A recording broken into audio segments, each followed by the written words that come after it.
Buenas tardes. En el día de hoy vamos a continuar el estudio de la función de regulación de los organismos. Hasta el momento hemos trabajado lo que se refiere a la regulación nerviosa en el hombre. Trabajamos la regulación endocrina y en este momento vamos a comenzar el estudio de una regulación que es muchísimo más compleja, que de hecho es la que establece a casi todos los procesos metabólicos en el organismo, y es la regulación neuroendocrina. La regulación neuroendocrina, como su nombre lo indica, es una regulación en la que intervienen los sistemas nerviosos y endocrinos, obviamente, por eso su nombre. Al inicio de las clases de regulación les hablé del mecanismo general de regulación y le dije que ese mismo mecanismo se iba a ir adaptando de acuerdo al tipo de regulación. Vamos a recordar que en la regulación nerviosa, por ejemplo, las vías del mecanismo iban a tomar nombre aferente y eferente. El modulador iba a ser el sistema nervioso central, ¿verdad? Era una regulación muy rápida, instantánea. Cuando hablamos de la regulación endocrina, vimos que la nueva adaptación, lo nuevo en ese tipo de regulación, era que el receptor y el modulador en ese tipo de regulación eran la misma estructura, en ese caso la glándula endocrina. Otra adaptación de ese tipo de regulación fue que la vía era la sangre. En este tipo de regulación neuroendocrina vamos a ver que el mecanismo se adapta bastante, se modifica bastante. En este caso, ¿cuáles son las características de este tipo de regulación? Primero, aquí voy a tener, en vez de uno, voy a tener dos moduladores. Un modulador, que es el hipotálamo, que es una estructura del sistema nervioso, y el segundo modulador va a ser la hipófisis, que es una estructura, la estructura más importante del sistema endocrino. Es una glándula endocrina. Por lo tanto, repito, en este tipo de regulación neuroendocrina voy a tener dos moduladores, el hipotálamo por la parte del sistema nervioso y la hipófisis por la parte del sistema endocrino. El receptor de nuestro mecanismo va a ser otra estructura del sistema nervioso. Después vamos a profundizar en cada una de ellas, que es el sistema límbico. Entonces, nuestro receptor, el que va a detectar el estímulo como tal, se va a llamar sistema límbico y es una estructura nerviosa. La vía por la que se mueven las hormonas va a seguir siendo la sangre. Obviamente va a estar presente la retroalimentación. Recuerden que la retroalimentación es la base de la regulación y es la que permite que la respuesta inicial se mantenga o se modifique. Y en este caso, este tipo de regulación, al igual que la endocrina, también va a ser lenta, a pesar de participar el sistema nervioso. Ahora, aquí están viendo cómo se representa un mecanismo de regulación neuroendocrina. Obviamente aquí falta la retroalimentación y después voy a hablar de ella. Bien, de manera general, ojo, de manera general, porque van a ver que este mecanismo, de acuerdo a la glándula que intervenga y a la hormona que intervenga, puede acortarse en ciertas ocasiones. Después vamos a hablar de ellas. Bien, fíjense, el estímulo siempre va a estar presente. Recuerden que el estímulo no son más que las variaciones energéticas del medio. El que va a detectar el estímulo, que en este caso es la estructura que va a funcionar como receptor, ya dijimos que era el sistema límbico. Sistema límbico es una estructura del sistema nervioso que a continuación vamos a hablar de él.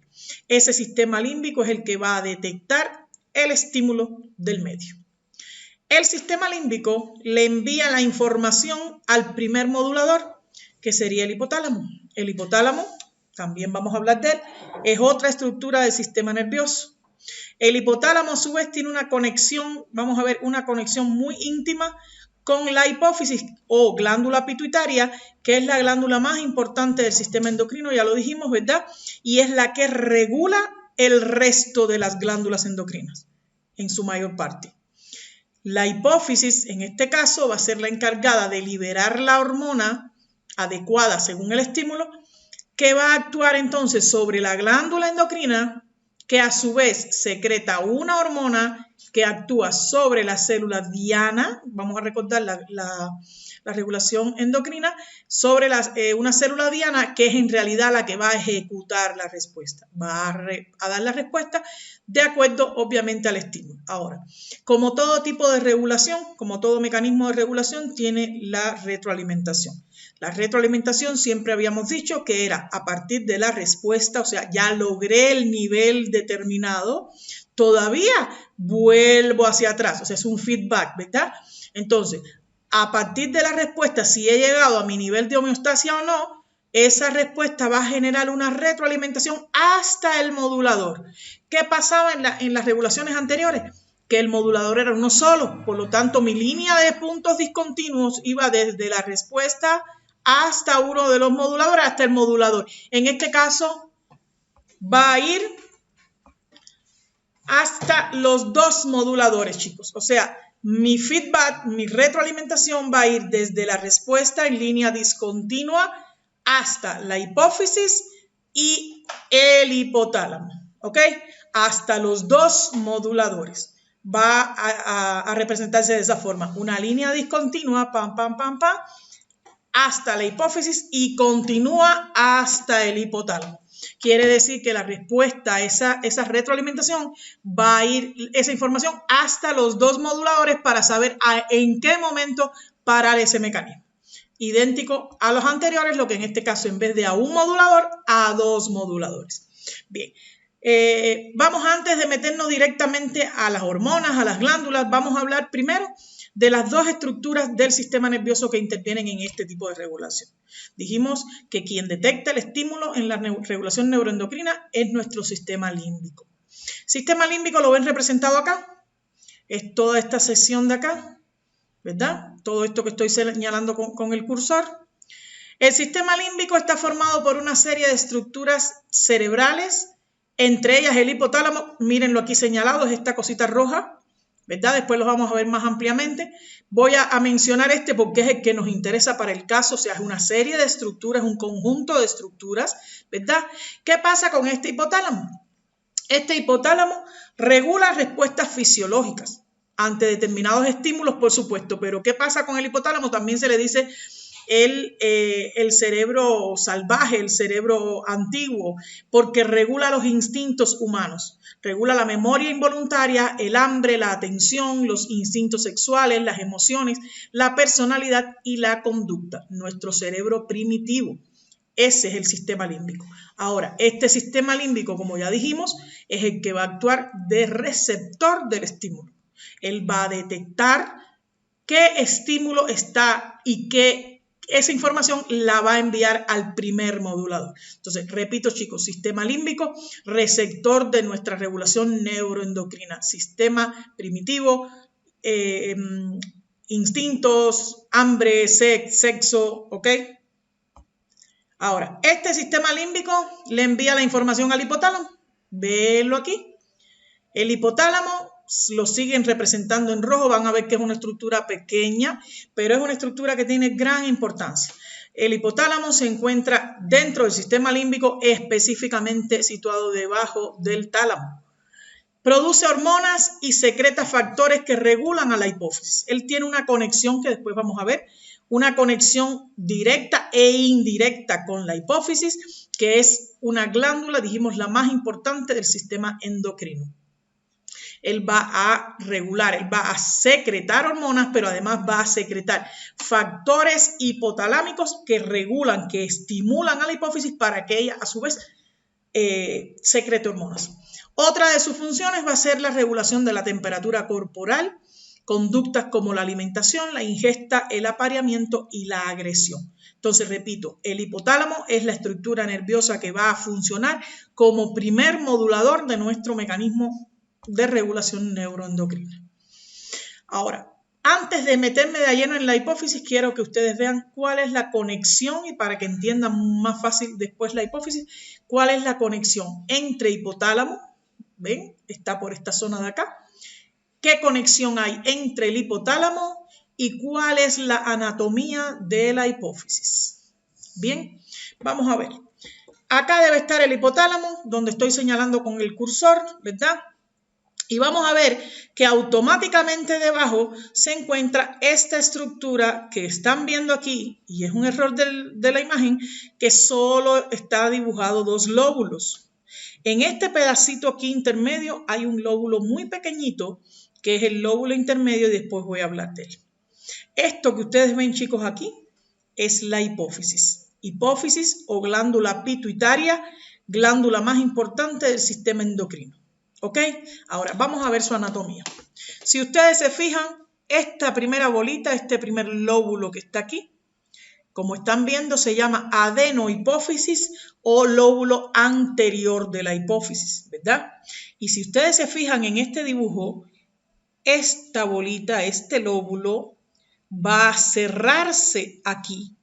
O sea que, ojo, entre el lóbulo anterior o adenohipófisis y el hipotálamo no hay una conexión estructural. Es como si esta zona de aquí fuera una pared que evita que haya un pasillo, que haya una conexión estructural con el hipotálamo. Repito, el lóbulo anterior no tiene una conexión directa estructural con el hipotálamo. Sin embargo, el lóbulo posterior o neurohipófisis, fíjense la palabra neuro, ojo con esto, ¿verdad? Tiene que ver con sistema nervioso. Este lóbulo, vamos a seguir la estructura que tiene. Este lóbulo sí tiene un pasillo, mírenlo aquí, ¿verdad?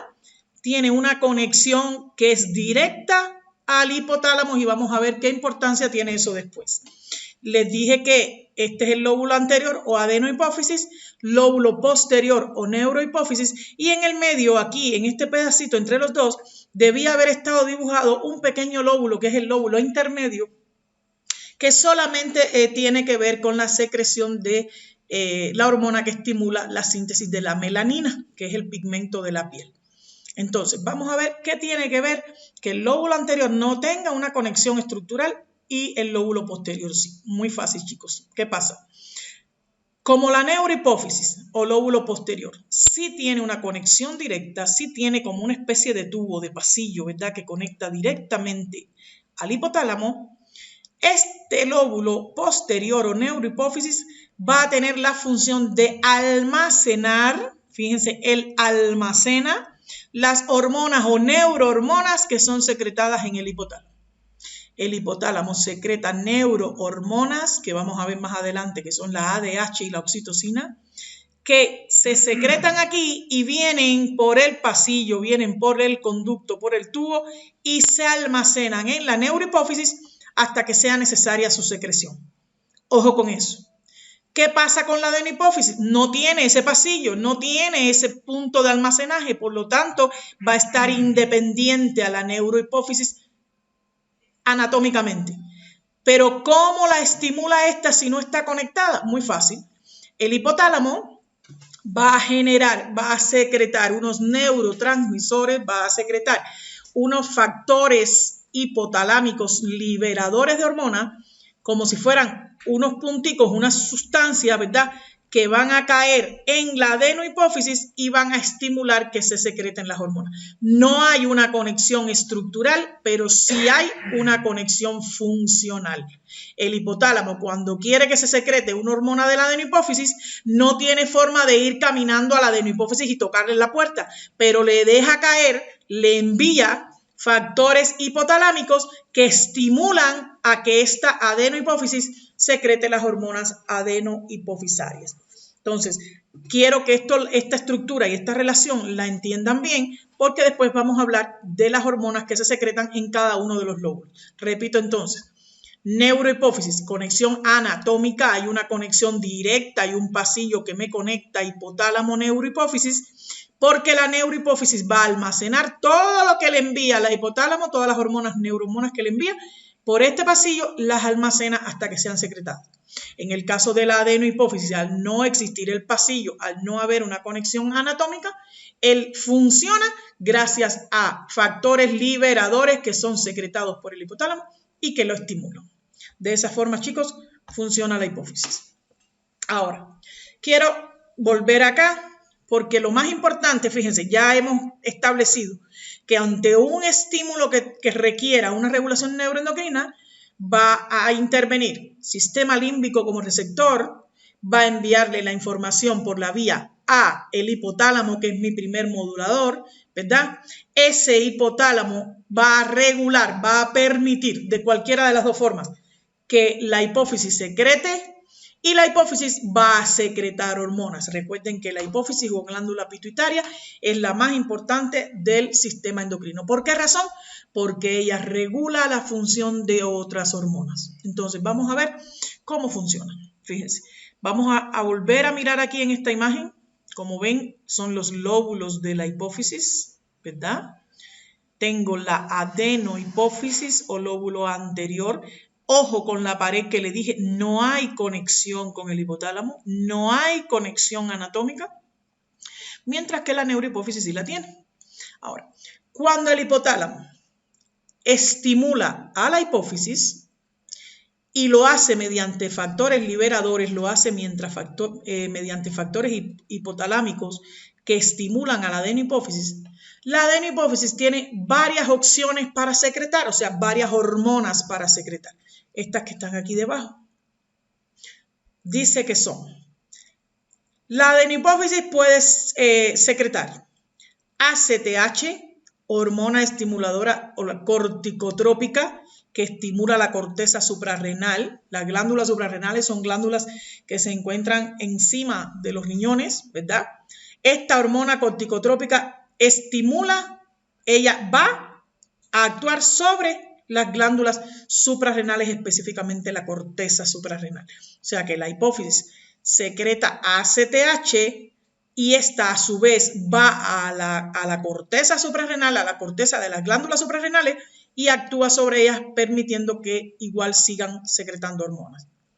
Otra hormona que se secreta en la adenohipófisis va a ser la hormona estimuladora de la tiroides o TSH, sus siglas en inglés.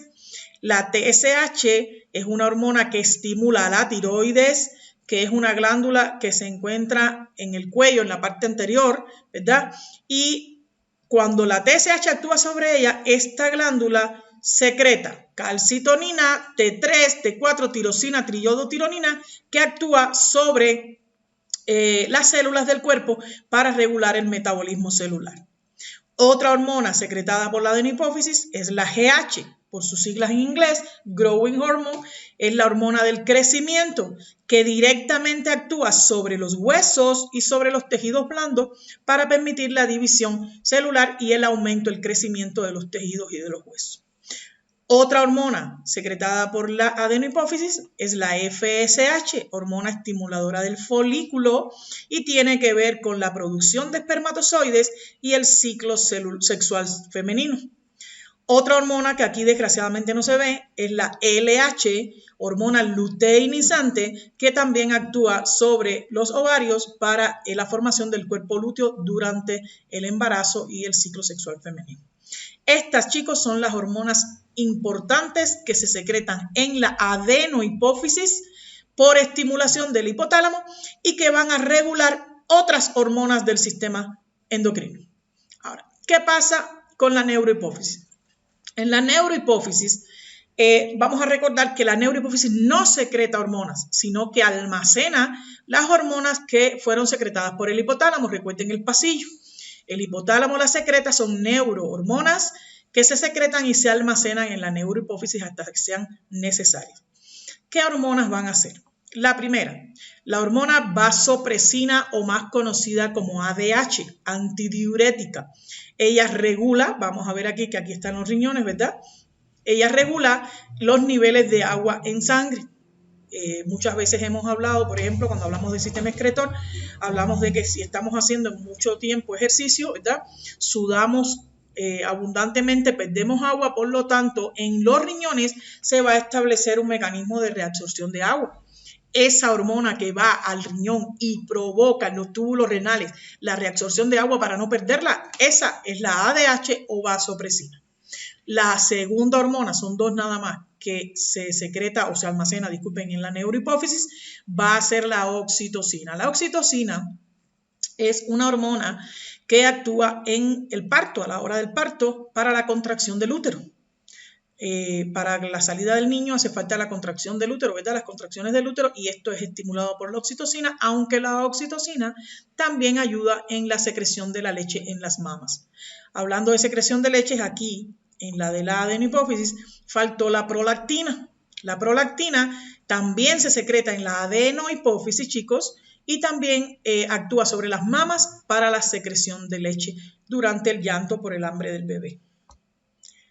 Están viendo lo más importante para uno poder desarrollar un mecanismo de regulación neuroendocrina es dominar las glándulas y las hormonas que secreta y sobre quién actúa. Teniendo ese dato, teniendo ese conocimiento, es fácil reconocer un mecanismo de regulación neuroendocrina.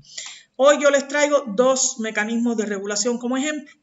El primero, están viendo inicio del ciclo menstrual. El objetivo es la ovulación al 14 día del ciclo menstrual. ¿Quién detecta? El sistema límbico, porque es el receptor. Le envía la información al hipotálamo. Recuerden que el hipotálamo tiene que hacer una acción, tiene que actuar sobre la adenohipófisis. Ahora, ¿qué pasa? ¿Por qué sobre la adenohipófisis? Muy fácil.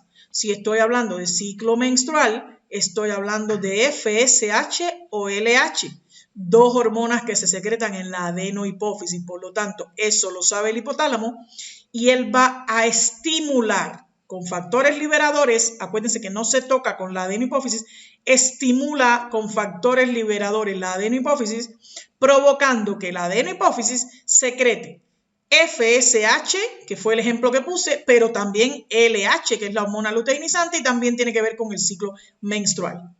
Esta FSH, hormona estimuladora del folículo, va hasta el ovario, estimula la maduración del folículo y por lo tanto va a permitir que el ovario secrete progesterona y esta progesterona actúa para el inicio de la ovulación. O sea, es la tapa del pomo, es la que permite que se termine de madurar el ovocito y que salga al día 14 del ciclo.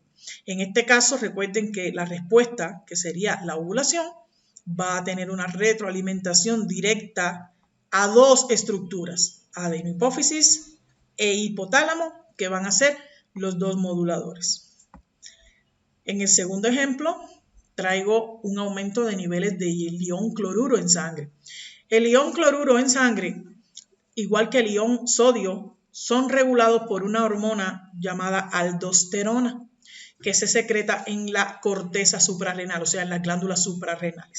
Dijimos que las glándulas suprarrenales son reguladas por la ACTH, que se secreta en la adenohipófisis. Vamos a ver entonces qué mecanismo se establece. El mecanismo, este aumento de nivel de cloruro en sangre es detectado por el sistema límbico, que se envía la información al hipotálamo, que sabe que es la adenohipófisis la que secreta la ACTH, por lo tanto la estimula mediante factores liberadores por fuera, ¿verdad? La adenohipófisis secreta a la hormona ACTH, que va por la sangre hasta la corteza suprarrenal, hasta las glándulas suprarrenales, estimulando esta glándula para que se secrete la aldosterona, que actúa sobre los túbulos renales y esto permite, discúlpenme, aquí fue una equivocación, si había un aumento debe haber una disminución, no, está bien, ese sí está bien. Si hay un aumento de niveles de ion cloruro, se aumenta la secreción del cloro en la orina, o sea, si hay un aumento del ion cloruro en mi sangre, necesito que disminuya. Por lo tanto, la aldosterona en los túbulos renales lo que va a hacer es que se pierda más cloro en la orina, más ion cloruro en la orina, para así regular y mantener la homeostasis. Cuando ya sea el nivel adecuado de cloruro en la orina o de cloruro en sangre, esto va a generar una retroalimentación, chicos, hasta los 2 moduladores. En este caso, adenohipófisis e hipotálamo. A continuación, les tengo 2 tablas que contienen, resumen, las hormonas, dónde se secretan y sobre quién actúan y cuál es su función. O sea, la parte de la naturaleza química de la hormona no me interesa tanto, eso es más bien de química en tercero de bachillerato. Ahora me interesa que ustedes dominen la hormona, dónde se secreta esa hormona, sobre qué tejido o célula actúa y qué función realiza. Espero entonces, chicos, que estas 2 tablas las resuman, las tengan en sus cuadernos. Aquí ven las 2 hormonas que se almacenan en la neurohipófisis, específicamente lo ven aquí, parte posterior, y ahí están todas, chicos. Espero, sé que es un poco compleja el contenido, pero nada, para adelante, hay que aprendérselo, hay que estudiarlo y cualquier duda, chicos, durante la tutoría, con gusto.